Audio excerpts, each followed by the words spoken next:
40 years ago, Everton were in crisis when they signed a centre-forward as a desperate last resort to get them out of trouble. Sounds familiar? It should do, and if deadline week signing Beto has only half the impact Andy Gray did, Evertonians will breathe an almighty sigh of relief. Gray arrived at Goodison Park in November 1983 with Everton 17th in the table. Their previous home gate against Coventry was just 9,000, yet within 2 years the Scot was lifting the FA Cup, the league title and the European Cup Winners' Cup.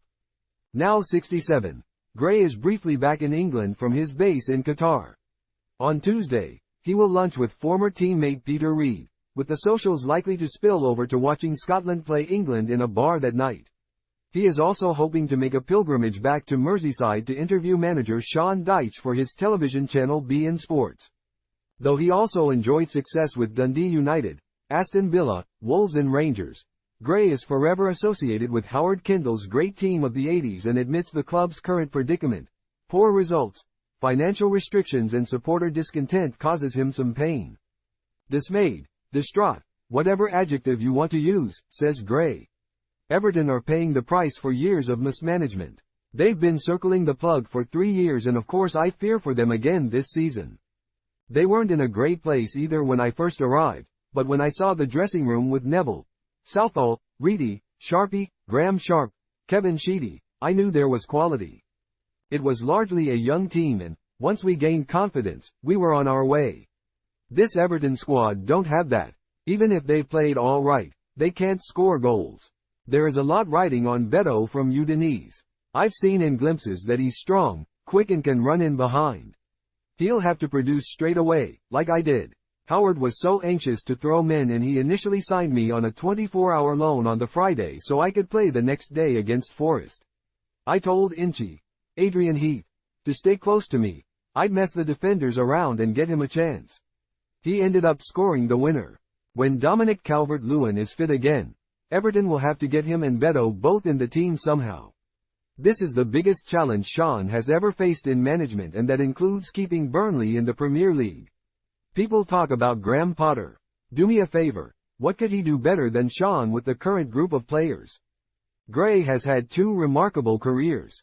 As a striker, he was the first to win the PFA Player and Young Player awards in the same season, with Villa in 1977. He became Britain's most expensive signing when Wolves bought him for £1.5 million in 1979, and his League Cup final winner the following year remains the club's last major trophy.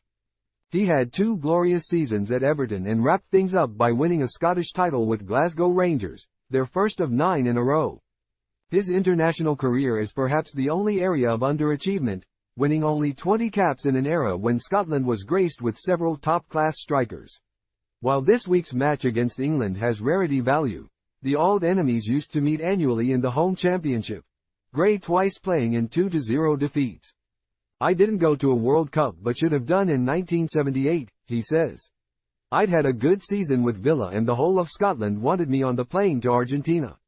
I was in a wine bar for the squad announcement. The waiter wanted to have a bottle of champagne ready but I had a sinking feeling.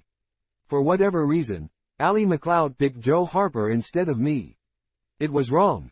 Kenny Dalglish was the Scottish striker better than me at that time.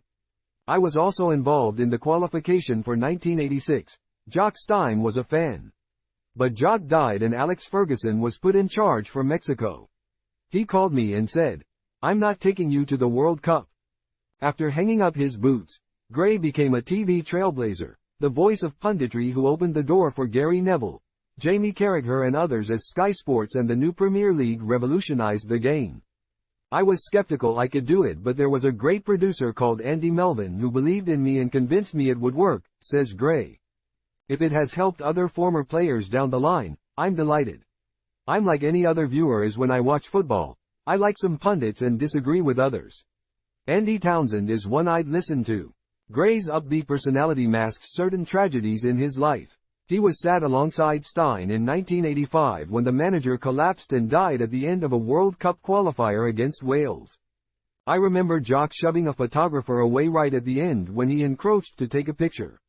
Then suddenly he collapsed. We were sat in the dressing room for 45 minutes afterwards, still in our kit, totally silent rather than celebrating going to a World Cup. Then Fergie comes in and says, "The big man has gone." It was a terrible, terrible moment. Likewise, when a 15-year-old Gray attended an Old Firm match at Ibrox in 1971, he left by the stairway in which 66 fans were crushed to death.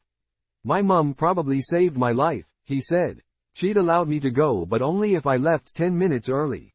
She must have been fearful of the crowds. When I arrived home, I'd had no idea of what had happened. Mum gave me the biggest hug. She'd been worried sick of course because the news was coming out, and then we had this horrible wait until all my brothers got back safely." Gray is aware that the role of Gulf states like Qatar and Saudi Arabia is a divisive issue, but tries to speak as he finds. Manchester United fans, he believes, should be happy if Sheikh Jassim, a former Qatari Prime Minister, can convince the Glazers to sell. "If I supported United, I'd welcome the Qatar bid. They'd clear the debt, rebuild the stadium and sign the best players. Where is the downside in that? Qatar isn't perfect but there isn't a country which is. They hosted probably the best World Cup we've seen. The organization was great and there was no trouble." Gray is content how his life has panned out. "I've had 2 successful careers, one on the pitch and one behind a microphone," he says. "I've been incredibly lucky. All I need is for Everton to start climbing the table. It's just a shame they've got Arsenal next." It's All Kicking Off is an exciting new podcast from Mailsport that promises a different take on Premier League football, launching with a preview show today and every week this season. It is available on Mail Online, Mail Plus, YouTube, Apple Music and Spotify.